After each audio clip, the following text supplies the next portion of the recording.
This lesson is going to go over doing a dihybrid cross with a chi-square analysis to determine if the two genes are linked.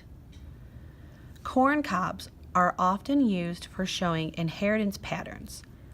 All the grains on a cob have the same female parent, and with careful pollination, they can also have the same male parent. A variety with colored and starchy grains was crossed with a variety with white and waxy grains. The F1 grains are all colored and starchy. The F1 plants grown from these grains were crossed.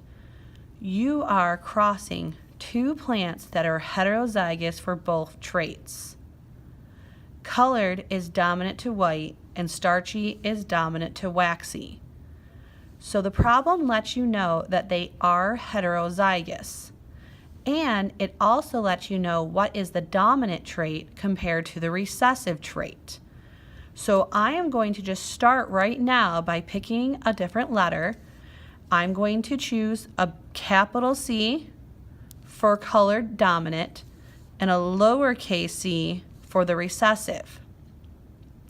And so the big C will be colored, making a key over here to the side, and the little c will be the white. There's my key to the side here. And starchy is dominant to waxy. So I'm going to do a big W for starch and a little w for wax. Now, because, we'll do this also, big W, little w. The first problem here says, what are the parent genotypes and what gametes will they make? Well, it told you already in the problem that they were heterozygous parents. So that means each parent will have a dominant and recessive allele. So that's one parent. And the second parent will look like this. Their offsprings will do a factoring to make them. So the first one will be a C, big W. Then it'll go again, and it'll be a big C, little w. And then we'll do the inside with this one. So we'll have a little c, big W, and then a little c, little w. We're going to take those four and we're going to place them across the top. So I have a big C, big W, I have a big C, little w, little c, big W, little c, little w. Now, because the parents are exactly the same, I know that all four combinations will also be exactly the same. So I'm going to head and plug those again over here because I have one parent on this side and one parent on that side. So I'm going to fill that in.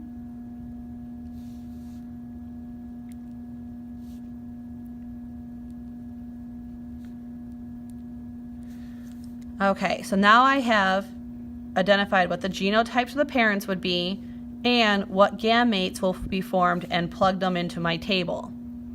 Next, I need to write my null hypothesis and my alternative hypothesis.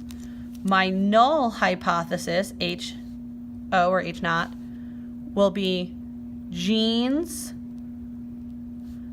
are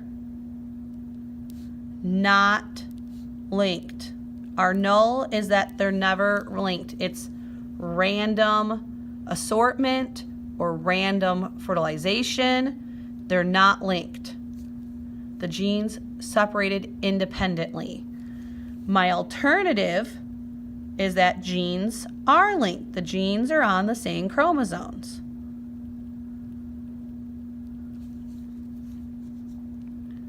Next, Create a Punnett square to show the cross and find the expected ratios of the F2 parents. So I already have my different combinations listed here, and now I'm going to go through and put them all together. Big C, big W, big W. So I take this box with that box and I write them all together. It is a good idea to keep the types of letters together. So now I'm going to do big C, big W, little w. I'm going to do big C, big W, big C, big W, little w. Okay, I'm going to continue here. Big C, little w.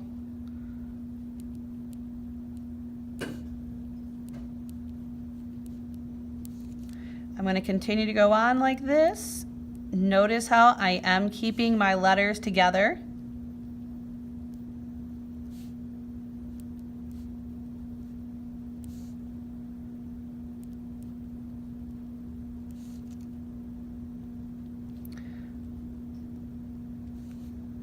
And my last row here, big C, big W, little w, big C, two little W's. And it also is a good idea to always list the dominant one first. It's just the normal accepted way of doing it.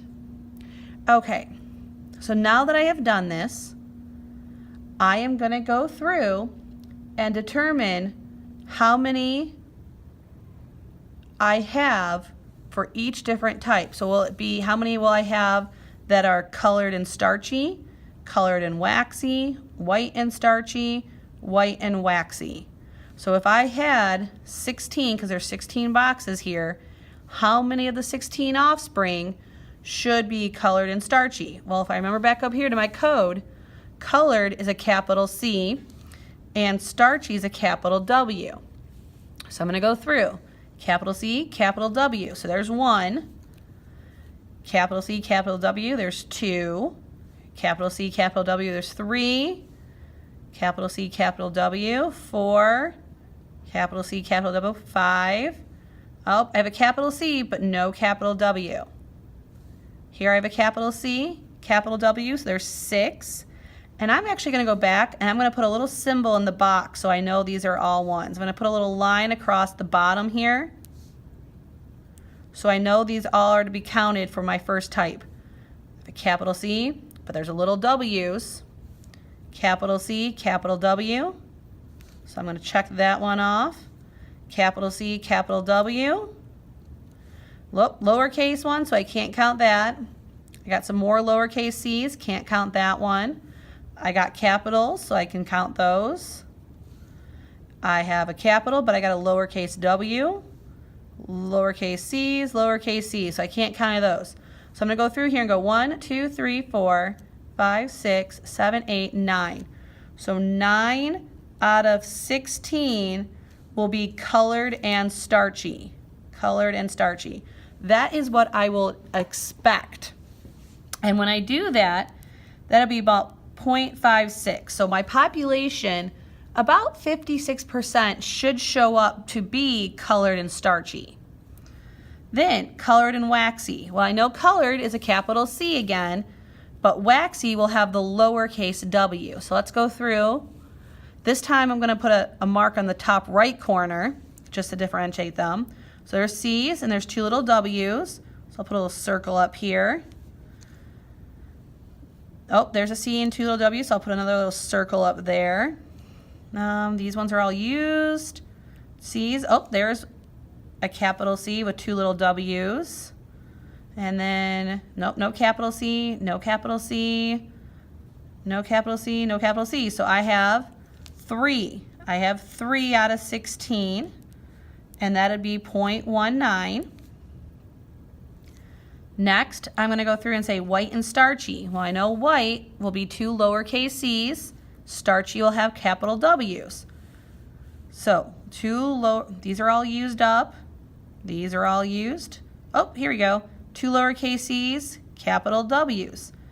I'll get my white and my starchy. So I'm going to put a star in this corner. I got lowercase c's, uppercase W, so that would give me the same. And lowercase c, uppercase W, so that'll be the same too. So I have 3 stars. So 3 out of 16. And that again would give me a 0.19 frequency. And the last one would be white and waxy. So I'm recessive and I have lowercase letters for all my alleles. And that would be this last one down here. So that would be a 1 out of 16 chance I should see that happening. And that's a 0.06 when you divide that out. Now, these are what I actually observed. So these right here are your O. That's what you're going to plug in down here. So I'm going to write my topics. I'm going to put colored and starchy. I did not leave a lot of room. Colored and wax, white and starchy, and white and wax. So remember, I want to know if the gene for having colored corn cobs is on the same allele for having starchy or waxy corn cobs, or are they on 2 different alleles or chromosomes? I should say chromosomes, 2 different chromosomes. So my observed values are going to go here. Now it doesn't really matter what order you put these in. I tend to keep them the same order here because it's easier to transfer over. So I have 17, 74, 263, 279, and 420. Now, to find your expected, you are going to tally up all these, your total these, and I get a total of 2,736. Then I'm going to take this number and I'm going to multiply it by the frequency in which it should occur. So this would be 273.6 times 0.56. And then I'm going to do that again because I want to know out of this population, based on a Punnett square where the chromosomes separate independently and they're not linked, this is the frequency I should get.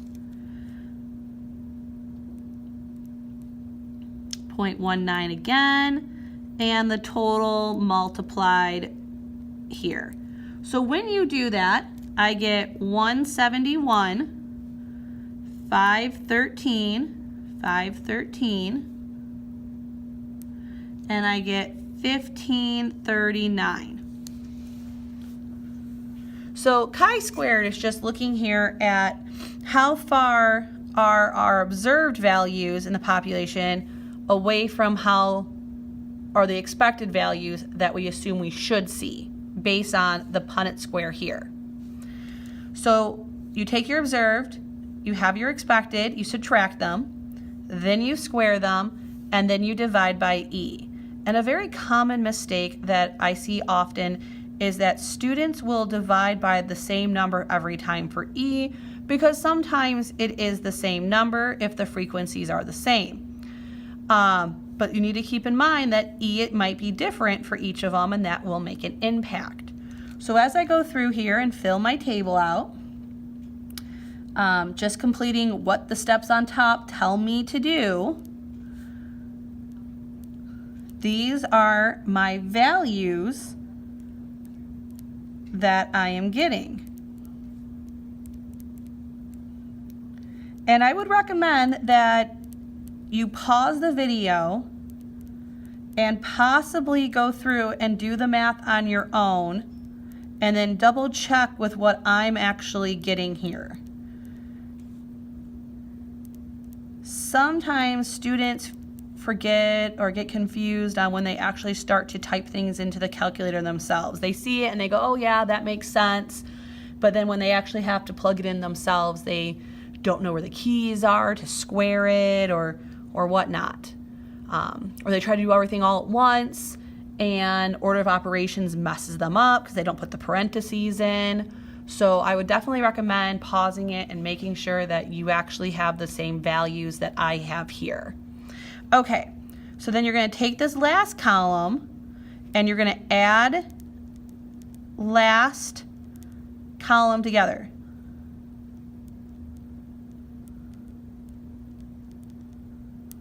And when you do that, that's your chi-squared, and it's going to equal 627.12. Okay, so you have this number. I don't know what to do with it. Well, then we have these degrees of freedom here. Degrees of freedom are your rows minus 1. So if I look over here, I have 1, 2, 3, 4. So I have 4 minus, that's minus 1, which would give me 3. And then there's that table we've talked about before that you will go look at, and you'll go on it and see your 3 degrees of freedom, and you'll go over to 5% because that's our magic number when we look at compared for probability. And it will tell you, and I will always give you that table, that it should have 7.82. So if your chi-squared value is less than 7.82, chi-squared is less than that, you accept your null. And if chi-squared is greater than 7.82, you reject your null. So then I look over here, my chi-squared is 627.12. My value for comparing is 7.82. I think I'm going to reject my null. And we're going to go back up here to the beginning. My null was genes are not linked. So since I'm rejecting my null, that means genes are linked. So to recap, we got the information from the problem about what the parents actually are. And then we got over here telling us what was dominant and recessive that allowed us to make a key and determine what their genotypes would be. We put it into a Punnett square, which gave us our expected frequencies, which then we could use to multiply by the total to get our expected values in the table for chi-squared. And using our observed, we plugged it through the formulas here and got our chi-squared value, compared it to our p-value we got from using a table, which I did not show, but there is one in your textbook. And based on this formula here, we decided to reject our null hypothesis, saying that genes are linked.